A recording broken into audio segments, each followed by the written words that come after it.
Hey guys, welcome back to Fantasy Tipped.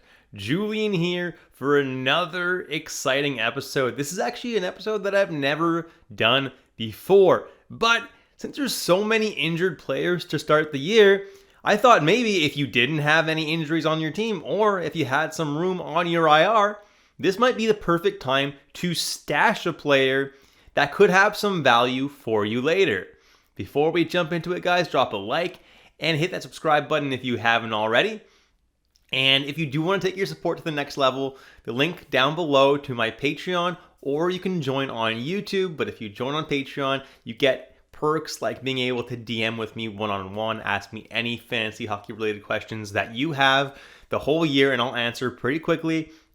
And then you also get access to things like early access videos and other perks for being a member of Fantasy Tipped Nation. What a lot of you may not know is that you can add players directly to IR spots in most leagues. There's a setting on Yahoo for that, if you're allowed to do that or not, but most leagues tend to leave that on. Thanks so much, guys, and let's jump right into the content.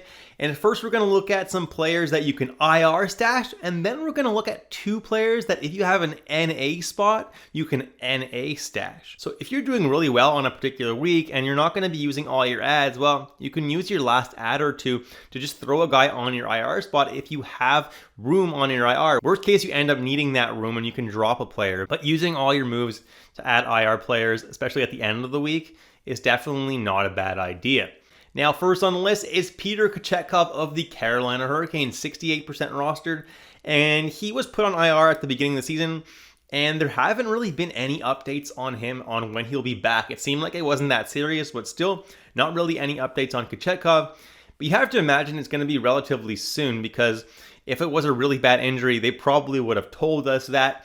And when he is healthy, he should be splitting starts in Carolina with Frederik Andersen. You got to imagine that Boozy gets sent to the AHL, even though he has been playing pretty decently. So if you need a goalie that's going to split starts on a pretty good team, Kochetkov's not an awful option.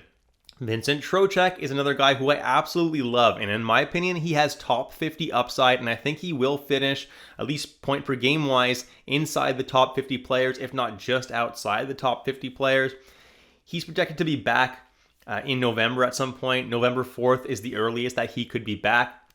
But Trocheck, guys, gets top power play time, second line deployment with Artemi Panarin. Arguably, you can call that the first line in New York. And he's been really, really good since arriving in New York.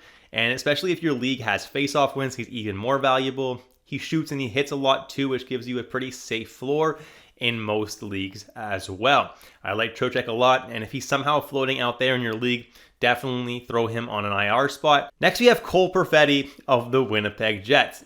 And Cole Perfetti has an ankle injury and was expected to be out till mid-November. Now, that is approaching pretty soon, so you got to give him another 3 weeks, maybe month, and he should be back in the lineup. Now, I was pretty high on Cole Perfetti this preseason. Why? Well, with the departure of Nikolai Ehlers, you have to imagine that Cole Perfetti was going to get the first look at Power Play 1. Unfortunately, he got injured, so he didn't really get a look on Power Play 1. He was supposed to be there, though, Game 1. Now, if he does get Power Play 1, not only will he be there, but he'll also be in the top 6, which is really, really good. All he has to do when he comes back is prove that he can be better than Alex Iafallo on that top power play. And that spot should be his, and he could have a breakout season. Not that he hasn't broken out, but definitely could have his best season of his career. Then we have Joseph Woll of the Toronto Maple Leafs, and this is an interesting one because Joseph Woll, we have no idea how long he's going to be out for. He could come back tomorrow, or he could come back in 4 or 5 months, or he could not come back at all. Now, Joseph Woll is dealing with a family issue. We have no idea what he's dealing with, but clearly it's something really serious. And so I wish him all the best and I hope everything works out for him. But yeah, clearly it's something pretty serious and he's home with his family. So he's definitely not going to rush himself back. He's going to be with his family through whatever this is, and he'll come back when he's ready to come back. Now, that being said, if you do need a goalie, Joseph Woll is not the worst option. Yeah, there's the risk that he doesn't come back, but there's also the chance that he does come back and splits the crease with Stolarz. Toronto is a pretty good team, and Woll isn't a bad goalie, so if he does come back, getting half the starts isn't horrible, and if you're really desperate for a goalie, that's when I would stash Woll. If you're good on goalies, you don't need to stash Joseph Woll. Ukko-Pekka Luukkonen is someone who I'm definitely stashing, especially if you're a Lion owner. Alex Lyon was added in a lot of leagues recently because he's been playing really, really well. Well, let me tell you, Ukko-Pekka Luukkonen is also a great goalie. Now, he did not have a good season last year, but 2 years ago, he was phenomenal. So if he gets back to that form, Lyon is going to have some competition. Now, Ukko-Pekka Luukkonen is currently in the minors on a conditioning stint, which means he's going to be back really, really soon. When he does come back, I'm expecting them to split starts evenly, and then if one starts playing better than the other, then they might start getting a little bit more starts than the other one. But at least at the beginning, I'm expecting them to split starts.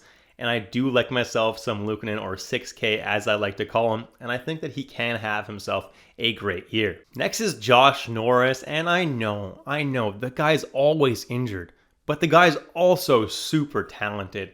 And he probably does have another 6.5 weeks before he comes back, which is about mid-December he'll probably come back. But man, if you have room on an IR spot and he's floating out there, it doesn't hurt to throw him on there. He is a really, really talented kid and should get top line and top power play deployment when he comes back. Then we have Matt Zuccarello, who's one of my favorite players in the NHL. And back on September 30th, they reported that he'd be missing a minimum of 7 to 8 weeks with a back injury, which means that he could be back by the end of November or early December if all goes well. When he does come back, he should come back to a role of top 6 and power play 1. Historically, he usually plays with Kaprizov. I mean, Boldy's been playing pretty good with Kaprizov, so who knows? But he's always been on power play 1, so definitely should have those roles and should be pretty solid when he comes back. I don't know why he's only owned in 11% of leagues, because this guy is still filthy at his age. Obviously, if he doesn't get power play 1 all of a sudden, because the power play's been really good, and he doesn't get top line with Kaprizov, that definitely lowers his value quite a bit. But hey, if you have room on an IR spot, you might as well stash him because the upside is pretty good. Then we have Jamie Benn of the Dallas Stars, and about 4 weeks ago, they announced that he'd miss a minimum of 4 weeks with a collapsed lung. Since we don't have any updates yet, I'm going to assume that it's taking a little bit longer than the minimum 4 weeks, but there is a decent chance that he's going to be able to play soon. Whether he plays second or third line, on Dallas, that's not horrible, and Jamie Benn historically has always given off decent numbers. Now, obviously, he's getting older, he's not getting any younger, but Jamie Benn, if you're in a super deep league, you might as well take a shot on him. He's only 5% rostered right now. Then we have Philip Hedl. He's dealing with an upper body injury. We don't know the exact nature of the injury or how long it's going to keep him out. But at least he wasn't placed on LTIR. So at least we can assume that he's probably not going to miss a full month of the season. When healthy, he was alternating between the top line and the second line in Vancouver, and was also getting some top power play time at some point. So there's a decent chance that he's going to continue to get some really good deployment when he comes back, especially with Pettersson still not playing very good. He is the next best center on the team, so he's definitely someone who's going to have a good opportunity this year to prove himself. And if you're in a super deep league, I really don't mind that. And finally, Stefan Noesen of the New Jersey Devils. And he's someone who, if you're in a really deep league, stash him right now, because he's been dealing with a groin injury since the preseason, but he's getting really, really close to a return to lineup. For all I know, like the next game that New Jersey has after I release this video, he could be back. Now, he's somebody who historically plays in the top 6, at the very most the top 9, and he often gets top power play time. They like him on the top power play. So, assuming he gets that deployment once again, he can be a really solid add in a deep league. And New Jersey has a pretty good schedule this week too. So, assuming he does come back this week, could be a sneaky, sneaky add. Jumping into some NA stashes now, and the first one that I have for you is Carter Hart, who recently signed with the Vegas Golden Knights. Now, with the injury to Aiden Hill, Vegas could use him like really, really soon. Unfortunately for him, he's not allowed to play until December 1st, which means that Akira Schmid is going to be the guy up until December 1st if Hill's injury lingers that long. But once December 1st hits, Carter Hart should be splitting starts with Aiden Hill if he's healthy, or should at least be splitting starts with Akira Schmid, if not getting quite a bit more starts than Akira Schmid. Now, when he does come back, I'm not expecting him to be back in his tip-top shape, best form, right? It's probably going to take a few games at the NHL level for him to get back into the form that he was in. But I do expect him to get back into that shape at some point. And I think he could split starts with Aiden Hill down the stretch, which is why he's a solid NA stash. Now, though, if you don't have an NA spot in your league, which most leagues don't, I'm not holding on to this guy. He's wasting a roster spot for you. Like, you're literally using a roster spot on nothing when you could be streaming players to help you win weeks, and you're just missing out on so many games that you could have on any given week. I don't think that's a good idea. If you have an NA player, it's not usually a good idea to hold on to them unless you have an NA slot.